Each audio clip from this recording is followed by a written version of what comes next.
The views and opinions expressed on America's Workforce Union podcast and its digital media channels are solely those of the speakers and do not necessarily represent the views and opinions of the producers or sponsors. Welcome to the America's Workforce Radio Podcast, the flagship production of the American Workers Radio and Podcast Network, where organized labor and its never-ending fight to protect the rights of the American worker come first. Now, presented by LiUNA, Laborers International Union of North America. Here's your host, Ed Flash Ferenc. Chinese imports, a threat to green energy manufacturing in the U.S. That message from the Alliance for American Manufacturing. Meanwhile, over 2,000 employees at the University of Michigan join SEIU Healthcare. And today on the show, the National Treasury Employees Union, and the latest from the North Coast Labor Federation. Welcome to the Monday, April 1st edition of America's Workforce, where we're available on at least 5 platforms, including Apple Podcasts, Google Podcasts, iHeartRadio, Spotify, and Pandora. Dorene Greenwald will be our first guest on the show today. She serves as National President of the National Treasury Employees Union, NTEU.org. As the union's top elected official, Doreen is the spokesperson for the union, representing NTEU with the media, with Congress, and agency leadership on issues important to union members as well as federal employees.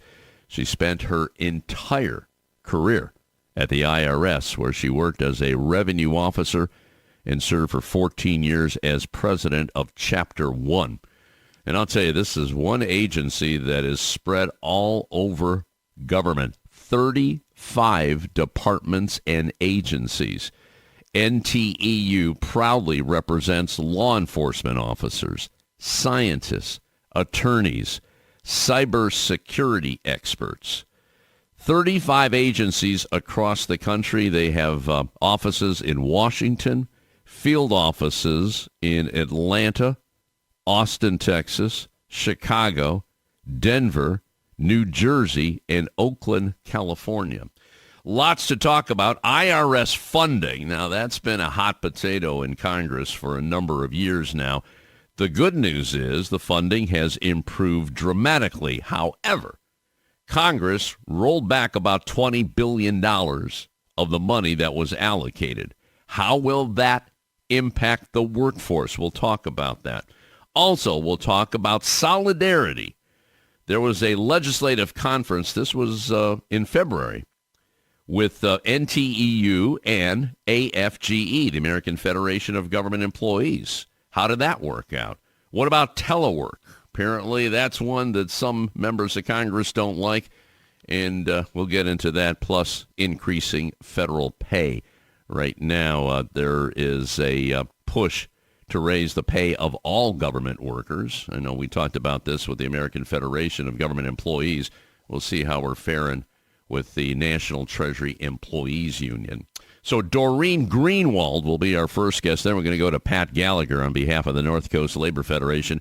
We're going to get an update on the U.S. Steel merger with Nippon Steel. And last week, Senator Sherrod Brown joined the CEO of Cleveland-Cliffs and the steelworkers to raise the alarm about the potential sale of U.S. Steel to Nippon Steel. Now, Senator Brown has warned against the sale since the announcement, and he's pushing the president to stop the proposed deal. Biden announced he doesn't like it, thinks it's an issue of national security. And it is. It clearly is. And the other part of this, and Pat's going to get into this because he's been involved with the steel industry for almost 3 decades. And he's been through negotiations with U.S. Steel, and they have not been pretty. And the word is, everybody's going to keep their job. Their track record isn't very good. So we'll talk about that. We'll also talk about politics. There's a big push in the state of Ohio for something that they hope to get on the ballot in November, and that's citizens, not politicians, which would pretty much end gerrymandering in the state of Ohio. And this would form a commission of 15 people, 5 Democrats, 5 Republicans, 5 independents. No politicians. If you're a politician, you're not allowed. And that group will decide what the district should be in the state of Ohio. And, when those districts change around, good things happen. And I brought this up on the show many times. State of Michigan was gerrymandered for years. I mean, many states are. But it took a long time. They finally got through it, and they were able to move legislation forward, like ending right to work in Michigan, which should have never happened in the first place.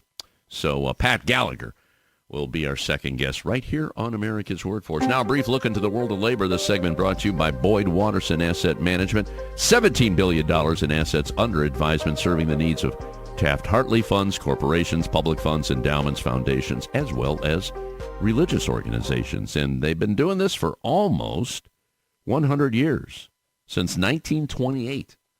BoydWatterson.com.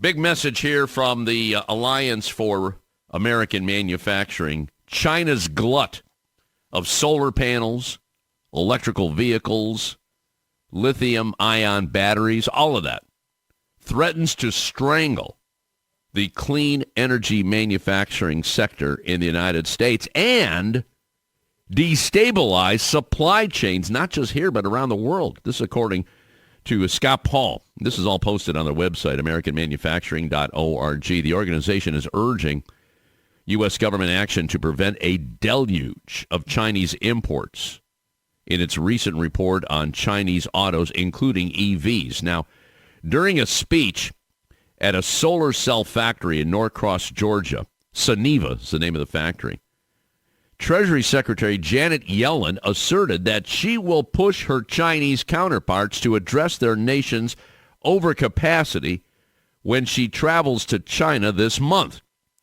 Scott Paul says China's overcapacity has already wrecked too many industries in America over the past 2 decades.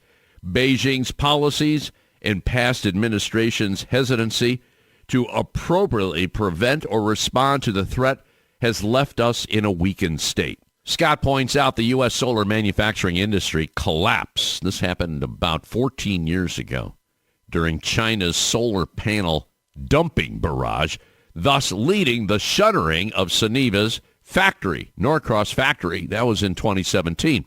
That same year, Suniva fought back and filed a successful trade case that led to tariffs on solar cells and modules. Those tariffs, coupled with funding from the Inflation Reduction Act, have cleared the way for the company to restart its factory this spring. How about that?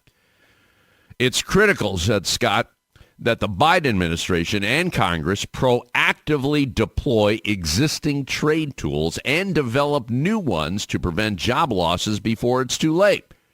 We must also ensure the Chinese companies do not simply use our trade partners as a backdoor to the American market or to distort it by locating minor operations here dependent on the Chinese supply chain in a way that displaces our emerging industries. The latest trade data shows that China is increasingly exploiting Mexico's trade relationship with the U.S. to dodge American duties and tariffs. This has been going on for a while now, especially since we improved relations with Mexico with the USMCA, which is NAFTA 2.0. So China, instead of dumping it here, they're dumping it in Mexico. Then Mexico is sending it here because they've got a trade deal with the United States. Crazy stuff. You can find more at americanmanufacturing.org. Over 2,300 employees at the University of Michigan have joined SEIU Healthcare Michigan. The one new member explained that the differences in working conditions between the university's unionized and non-unionized employees became more apparent during the pandemic. Now, about 80% of Michigan's medicine staff belong to a union. The new union includes a range of healthcare positions like patient care techs, patient service employees, and phlebotomists. And the Allied Employees Guild Improving Sega, or AGES for short, has won a union contract at Sega, the first of any major video game company in America. How about that? The contract contains important protections for workers, including a commitment to credit people for games they've worked on, a significant issue in the video game industry. Notably, the workers will also get just cause protection, which is a rarity in the video industry. The protections create a strict set of guidelines for an employer attempting to fire a worker. That union, the Allied Employees Guild Improving Sega, is partnered with the Communication Workers of America. So congratulations there on what they were able to secure. Always better when you got a union at your back. All right, we're going to take a quick break. When we come back, Dorene Greenwald, National President of the Treasury Employees Union. This is America's Workforce. More shows available at awfradio.com. It takes LiUNA to build North America's infrastructure. From roads and bridges to schools and skyscrapers, the men and women of LiUNA, the Laborers International Union of North America, build the projects we depend on. From constructing the Freedom Tower on the site of the former World Trade Center to untangling Washington, D.C.'s congested interstate, LiUNA members do the work that matters. Find out what it takes to be built by LiUNA at liuna.org. That's LiUNA.org. Attention members of the Heat and Frost Insulators Union who are interested in traveling. Central Ohio has more construction projects on the books than anywhere in the U.S. Mega projects, large and medium-sized jobs are creating more work than our local 50 brothers and sisters can handle. Projects like Intel, the Honda LG battery plant, and multiple data centers for Facebook, Google, and Amazon offer union wages, overtime, and exciting incentives. Local 50 is seeking union travelers to meet the needs of its signatory contractors who can put you to work immediately. If you're a member in good standing and interested in the work opportunities in Central Ohio, visit insulators50.com/AWF travel for more information. America's Workforce is brought to you in part by the United Auto Workers. Find more at uaw.org. A great union requires a reliable election system. Survey and Ballot Systems is a trusted election partner with more than 30 years of expertise in managing union elections. By partnering with SBS, your union can ensure it gets an auditable process and a high level of customer service. SBS is here to help you conduct your union vote securely, transparently, and with trust building always in mind. Visit surveyandballotsystems.com to learn more. Are you looking for a new healthcare partner for your union members? Let Anthem Blue Cross and Blue Shield be your champion, making sure your members live their healthiest lives. Now more than ever, it's important to have a partner you can trust, one who understands the unique challenges unions face. Anthem provides a variety of options to meet your organization's needs and helps you control costs without sacrificing quality of care. For more information, visit anthem.com/labor and trust. America's Workforce is brought to you in part by the International Federation of Professional and Technical Engineers. You can find more at ifpte.org. America's Workforce is sponsored in part by Boyd Watterson Asset Management, LLC. Find out more about our investment solutions tailored to meet the needs of Taft-Hartley funds at boydwatterson.com.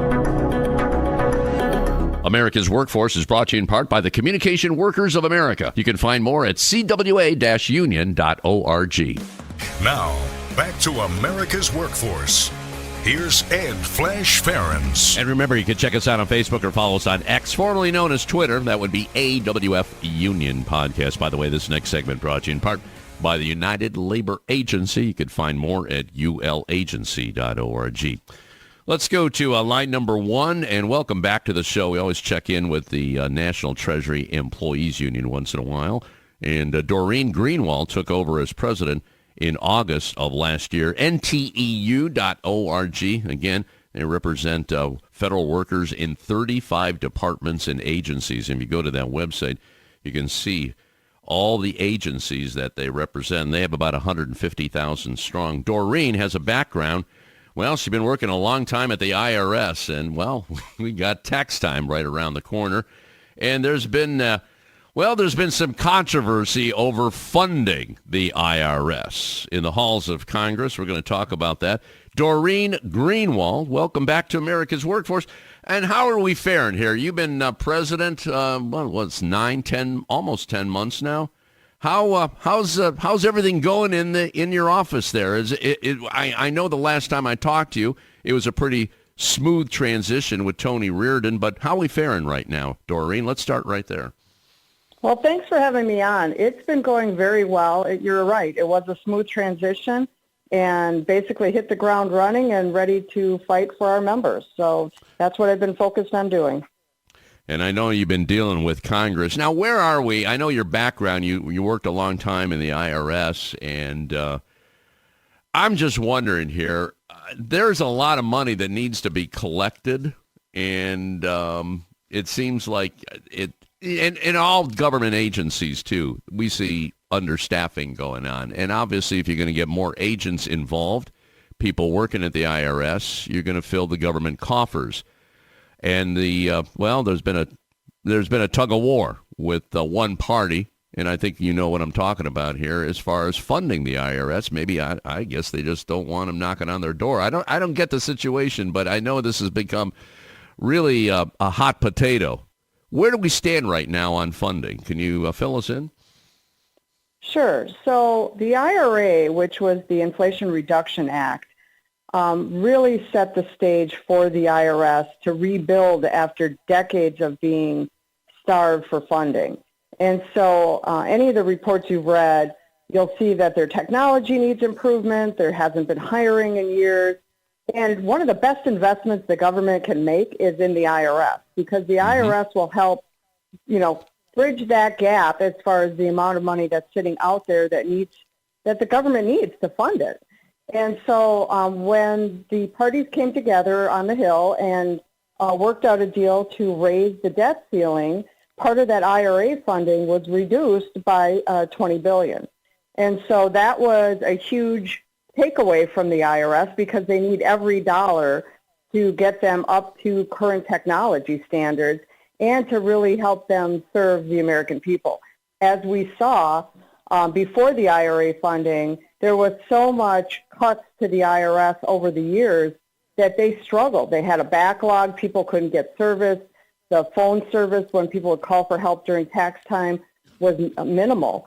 And just in the short years since that funding has been approved, we've seen some amazing increases at the IRS in providing the service Americans rely on. So right now, we're short $20 billion. My question to you, Doreen, how does that affect the workforce? Well, right now, the workforce is actually seeing some real improvements with the funding that has been put in place. For years, they've been starved and did not have proper funding. And so the IRS has been using the IRA funding that's available to really improve hiring. They're able to bring on additional assisters to help with tax filing season, as well as right-size the workforce for enforcement purposes as well. So you're going to see more people being hired to do the kind of audits that are necessary, as well as collecting taxes that go unpaid. Well, what was the original number? Wasn't it like $80 billion and then they shaved off the $20 billion? And I'm still kind of wondering what that's going to mean to the workforce down the road. And I understand Biden is trying to get that money back. Is that right? You're absolutely correct. So we're very supportive of the president's efforts to restore those funds. Obviously, the $60 billion that are in place now are being used wisely to restaff the IRS and to really have them focus on collecting and filling in that tax gap of the billions that remain unpaid. For the additional funds, we're going to push always to make sure that Congress is properly funding the IRS. It's really foolish to have this dispute, because when you fund the IRS, you're funding the entire government, and it helps support all of the agencies that deliver for the American people. It's pretty amazing that we're even having this conversation. Like to your point, I mean, you got to fund the government. You got to keep the lights on, and obviously you want to make sure that everybody is getting paid. I want to talk about the push to get higher wages as well. But getting back to that $20 billion, you know what's going on or what's not going on in Congress. I mean, nothing seems to be getting done. Do you think anything is going to be resolved on this issue this year? You throw in, obviously, the elections in November. But you know what's going on here. Do you think anything's going to happen on that? Well, like I said, I support where the president stands. Everything's been rocky as far as getting bills passed in Congress because of the makeup. There's a lot of different forces at play. But when common sense rules, and unfortunately we don't see a lot of that in Congress these days, it makes the most sense to invest in the IRS. And so, our tax system is really renowned in the world, and it's based on a voluntary system. And so you need to have proper funding to provide technology and things, and to make sure that you hold people accountable to that system so that people continue to voluntarily, file their returns and pay their taxes when due. And our whole budget for a government depends on the IRS doing its job appropriately. So we're going to keep pushing for that, and I believe the president as well, because I think he understands the value of having a well-staffed and appropriately staffed IRS.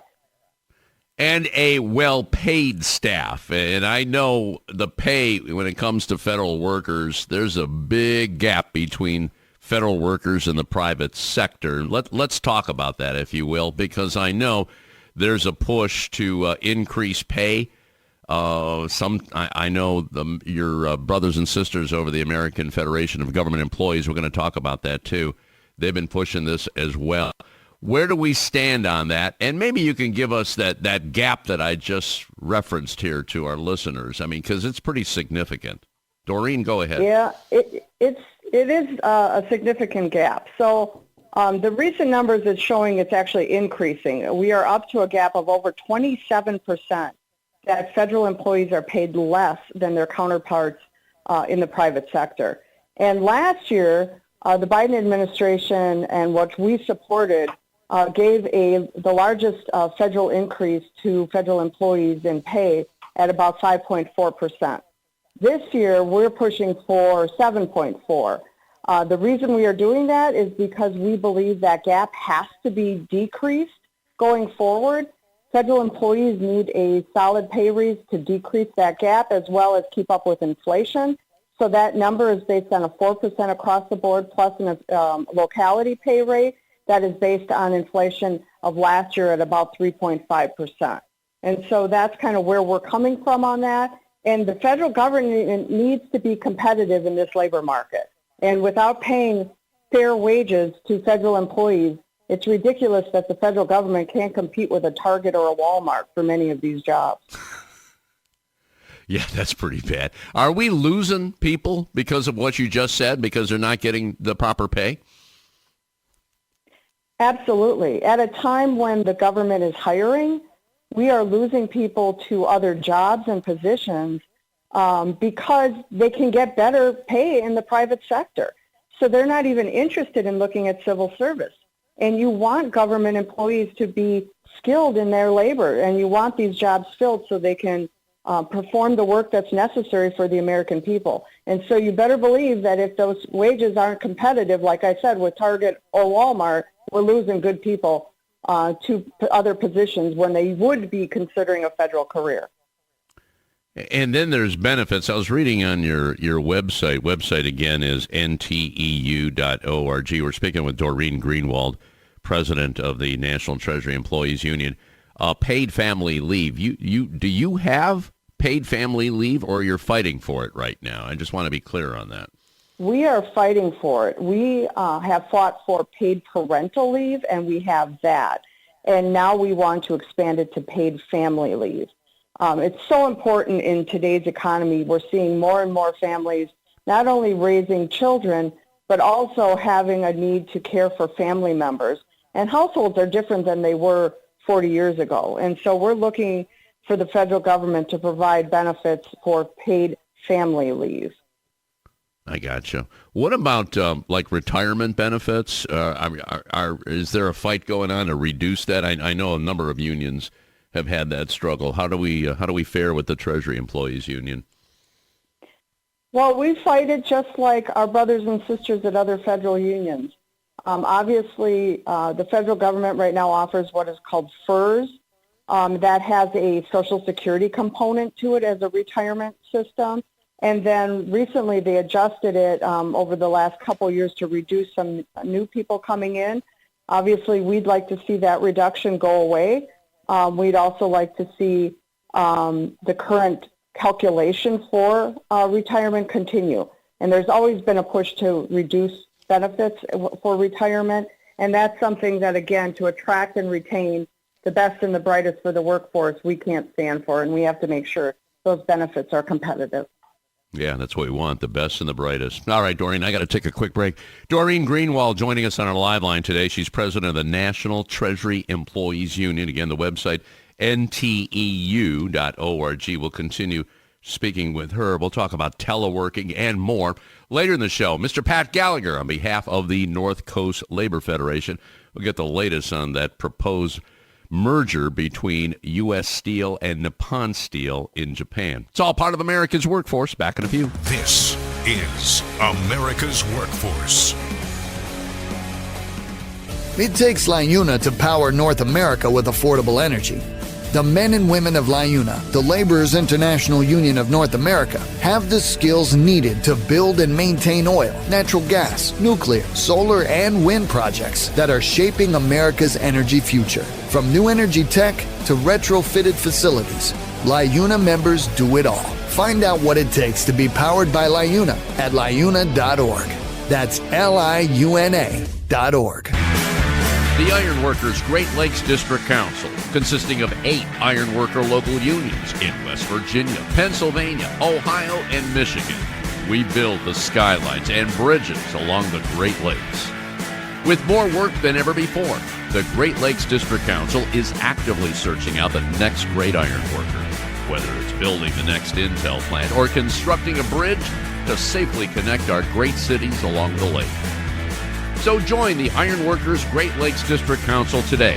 Find out how and learn more about the council by visiting iwdistrictcouncil.com. America's Workforce is brought to you in part by the Heat and Frost Insulators Labor Management Cooperative Trust. Find out more at insulators.org/LMCT.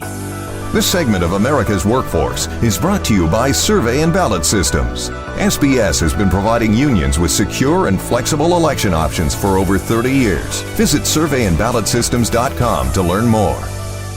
America's Workforce is brought to you in part by the International Brotherhood of Teamsters, where you can find more at teamster.org. There is unity and strength for workers. We are the USW. We are the USW. The United Steelworkers. The largest industrial union in North America. We represent 850,000 members in the U.S., Canada, and the Caribbean.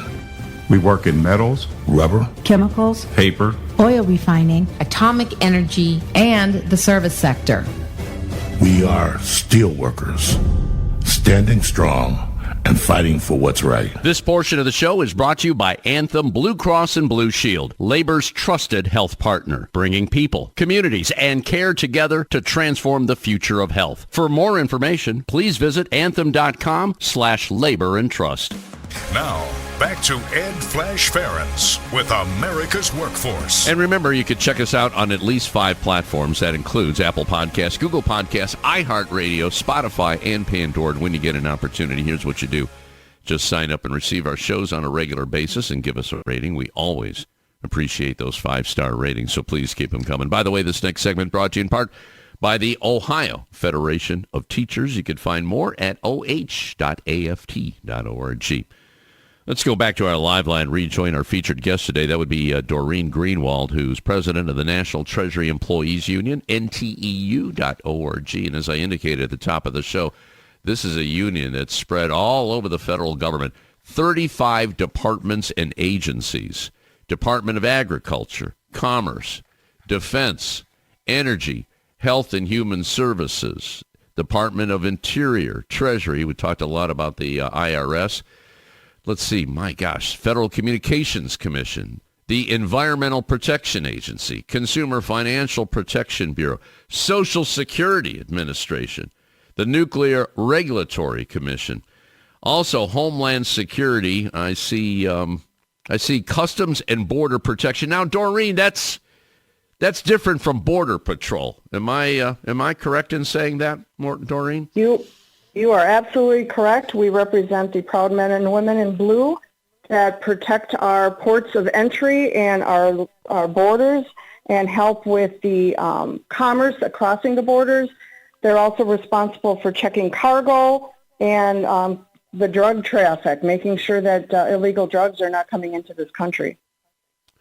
Now, are they understaffed as well? We were talking about with the IRS in the first segment, but is it same situation there? They are very understaffed, and this is something we would also like Congress and the administration to support.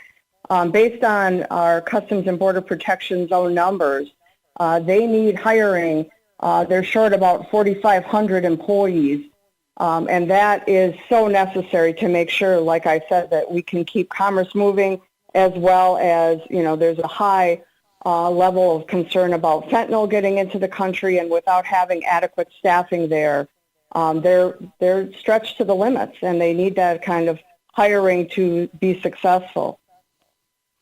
Also, Social Security Administration. So the IRS collects the money. The Social Security Administration, they deal it out to so many people that are retired, and there's a lot of them, just increasing every day.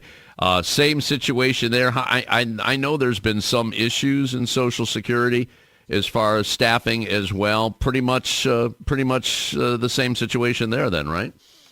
I mean, we've seen this across government over the years of just trying to starve agencies from their budgets.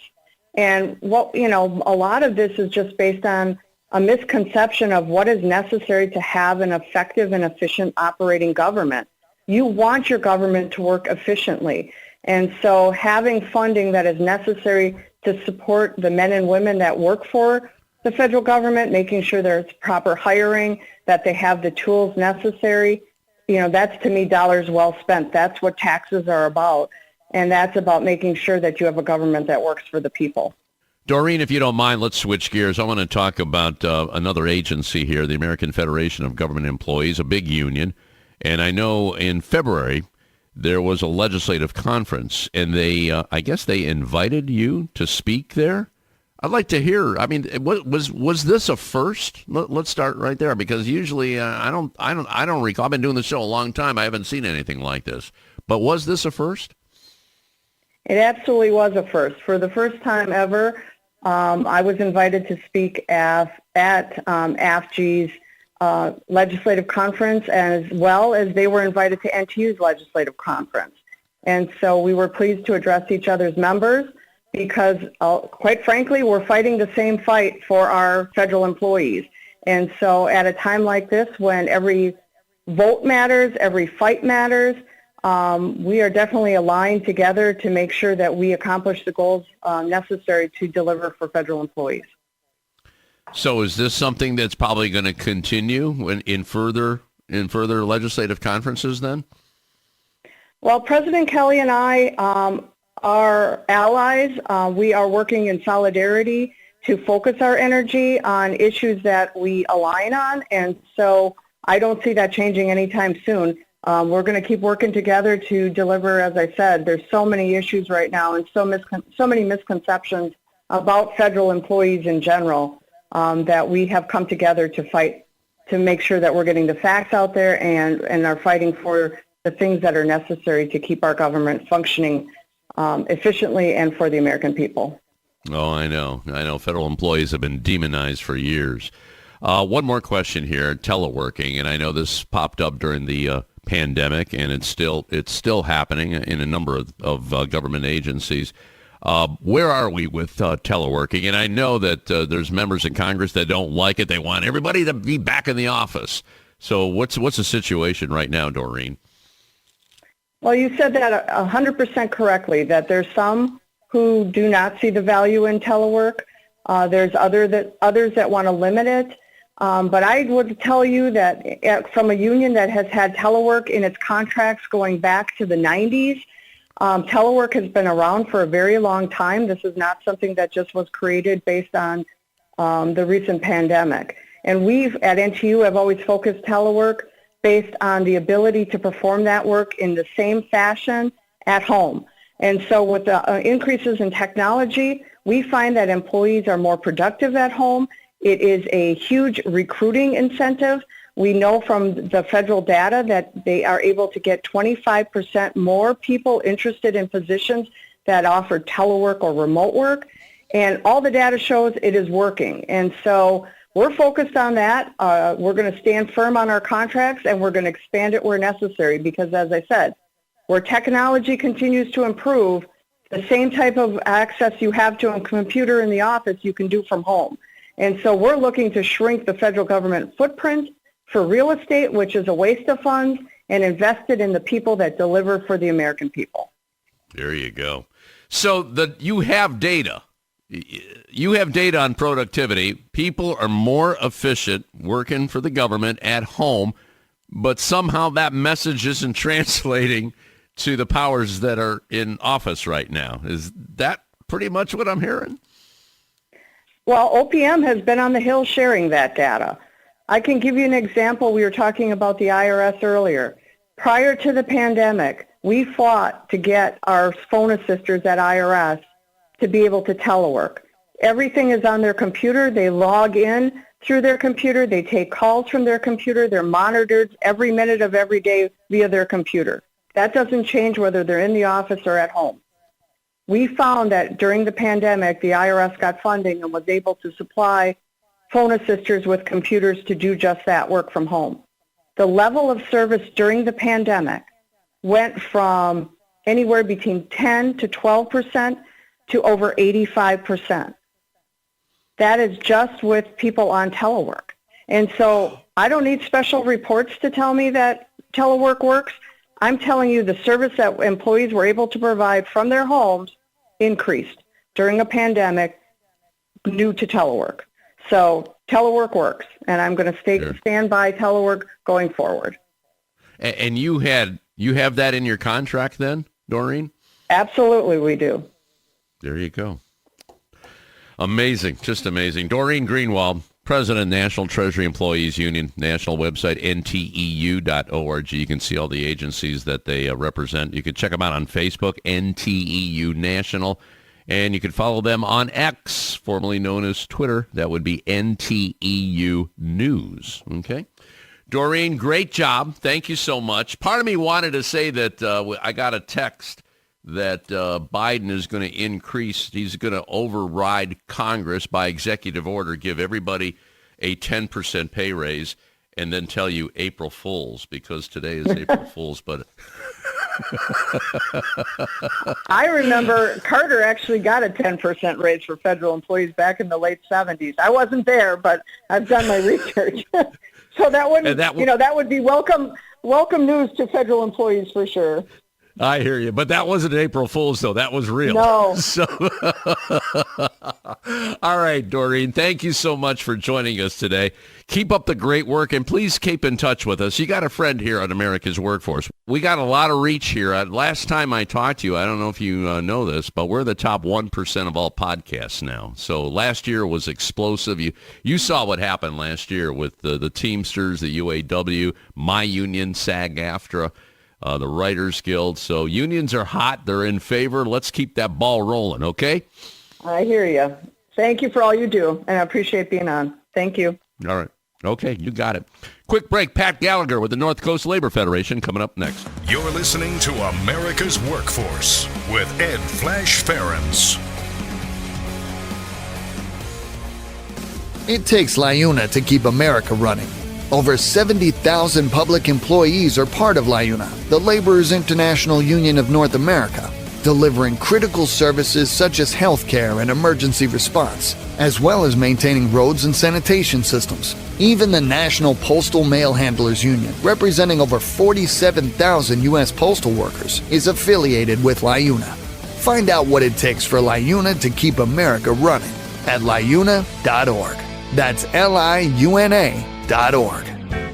Hire union musicians. Call Music Talent of Cleveland at 216-881-1802. Call Music Talent of Cleveland as your dependable source for professional musicians in Northeast Ohio. Union musicians add harmony to weddings, elegance to parties, and uplifting music for all events. Music Talent of Cleveland contracts solo and ensemble musicians as well as bands and orchestras for single engagements. So hire union musicians. Call Music Talent of Cleveland today. 216-881-1802.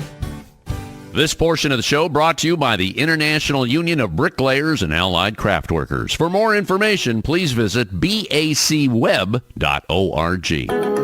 America's Workforce is sponsored in part by Boyd Watterson Asset Management, LLC. Find out more about our investment solutions tailored to meet the needs of Taft-Hartley funds at boydwatterson.com. America's Workforce is brought to you in part by the Ironworkers. You can find more at ironworkers.org. Union members need to be heard. Reliable and convenient union voting has never been more important than it is now. Make voting easy for your membership by working with survey and ballot systems. SBS offers encrypted and monitored solutions that ensure your elections are accurate and accessible for every member through mail-in, online, and in-person voting. Visit surveyandballotsystems.com and take the next step in getting secure and auditable elections. America's Workforce is brought to you in part by the United Steelworkers. You can find more at usw.org. America's Workforce Radio is sponsored in part by the International Union of Painters and Allied Trades, District Council 6, representing painters, glazers, drywall finishers, and sign and display industry workers. They remind you that belonging to a union is your right as an American. America's Workforce is presented by the Laborers International Union of North America. Feel the power right now at LiUNA.org. Now, back to America's Workforce. Here's Ed Flash Ferenc. And remember, you can check us out on Facebook or follow us on X, formerly known as Twitter. That would be AWF Union Podcast. Now let's go to line number 2. Welcome back, a dear friend, longtime supporter of America's Workforce. That would be Pat Gallagher on behalf of the North Coast Labor Federation. Retired from the United Steelworkers. Let's see, it's coming up on June, almost a year. How's that retirement going so far for you, Mr. Gallagher? It's going very well. It's been the stress relief is unbelievable. That's the main thing I noticed. And no, it's been great. I had a great career, and I got a good union pension, and I'm enjoying retirement. There you go. End the show right there. Good union pension. That's all we want. That's all we want. All right, let's talk about the U.S. Steel and Nippon. And it's probably good that you're retired because you'd be in the middle of this controversy right now. And last week, Senator Sherrod Brown, great guy. He met with the CEO of Cleveland Cliffs.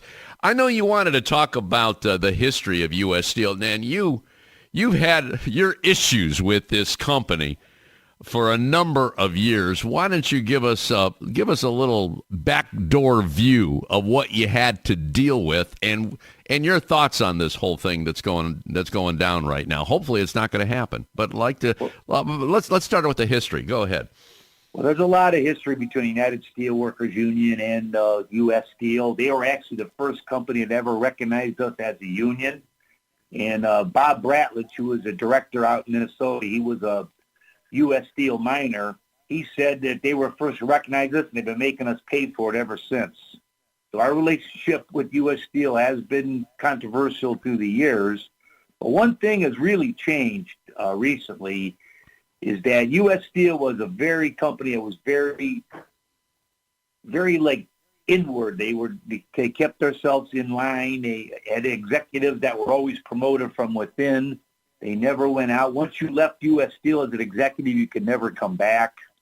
And even when I went to my first Basic Steel conference back in the 80s, I was an LTV employee at the time. The U.S. Steel guys, they were really proud of their company, and they thought they were better than everybody else because they were the biggest, and they thought they were the best, and there was a lot of pride in the company. But that's all changed.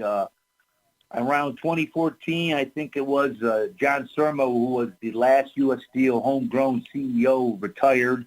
They brought a guy in from Brazil, it's Mario Longhi, who was hired by U.S. Steel, and about a year later he took over as CEO. So that was like a setup job by the board of directors, we believe.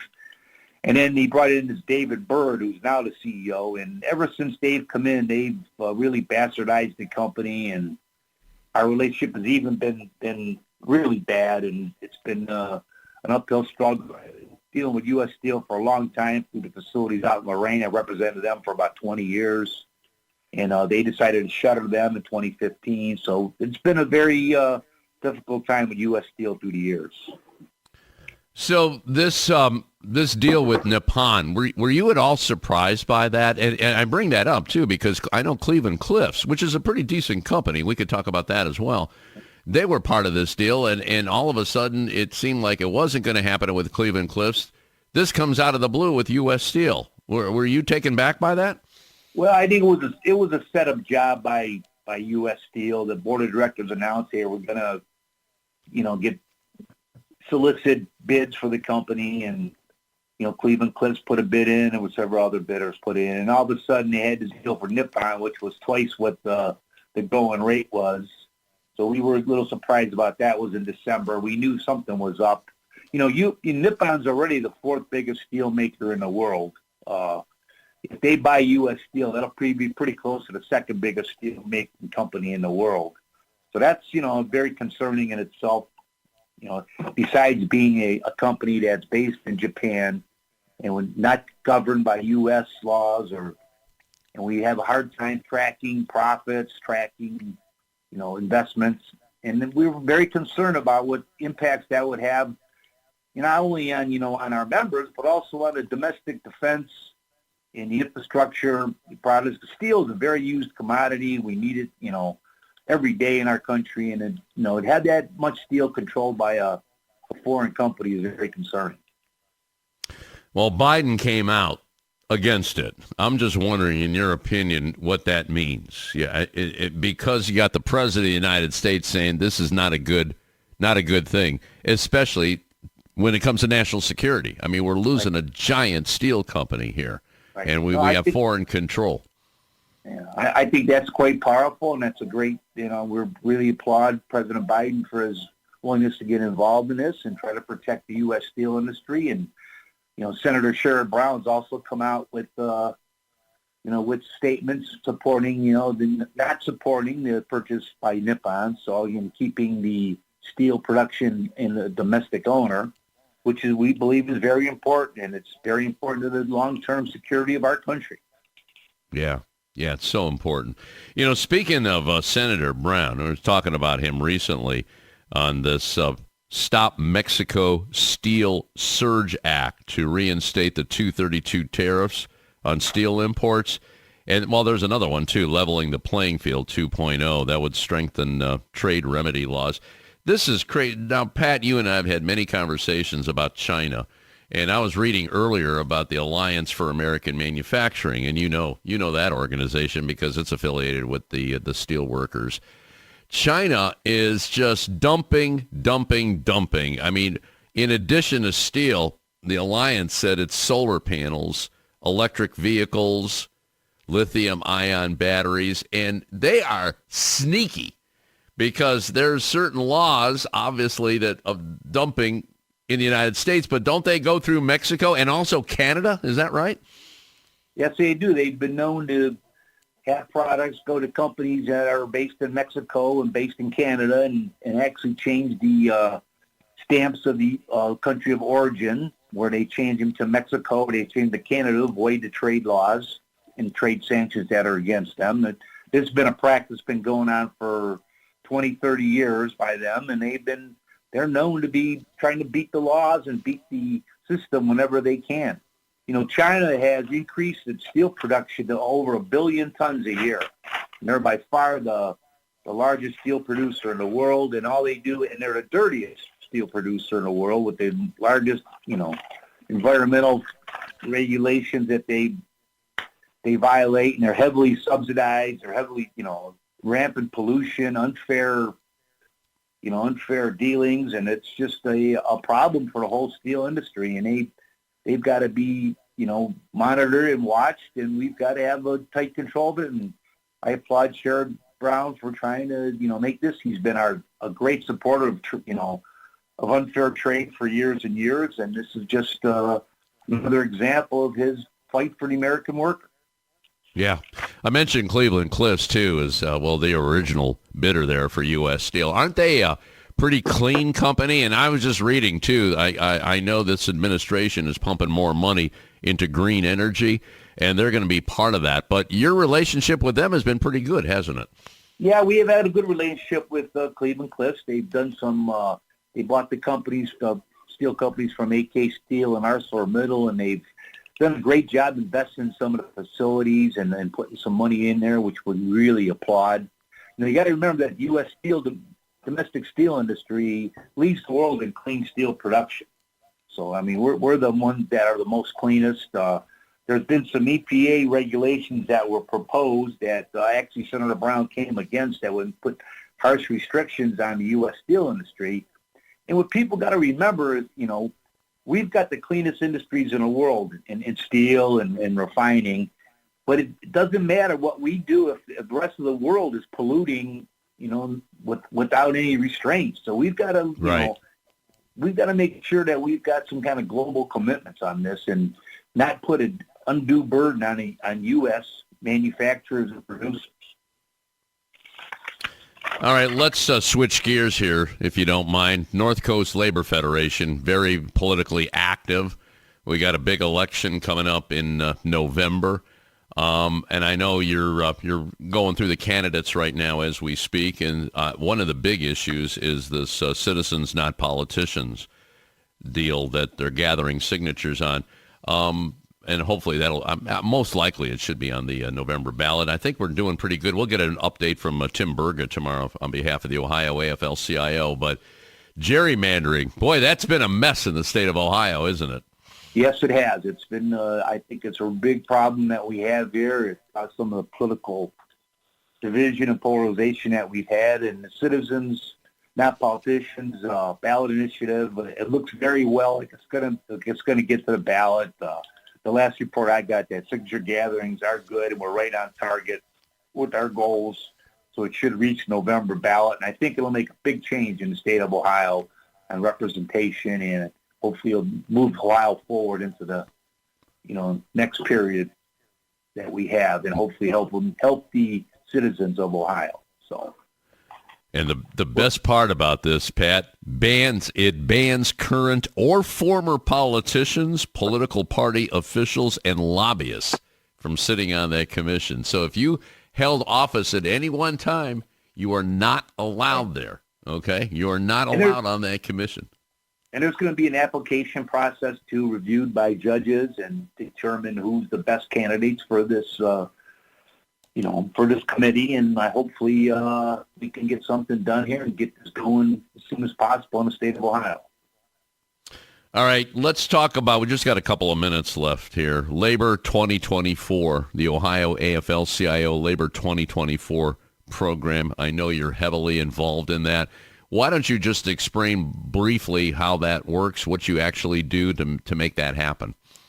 Well, what happens is the Ohio AFL-CIO, in conjunction with the National AFL-CIO, develops a plan that we try to implement in the state to promote candidates and issues that support the causes of working people. I know our number one target in Ohio is going to be Sherrod Brown, getting Sherrod Brown reelected. There's going to be a lot of walks, a lot of phone banking, a lot of talks on Sherrod. Hopefully we can get him reelected, because he's done a great job for working people in Ohio. Example is, his involvement in the steel industry is just one example of that. So that'll be our number one goal. And the second goal will be getting this ballot initiative on the ballot. Plus, we're going to review candidates, some local candidates. We've got some candidates in our area, like Tom Patton running for Senate in 24th District. We're going to be supporting him, and other candidates that we're looking at, and going to develop an overall comprehensive plan to try to get our people that support working people elected to political office.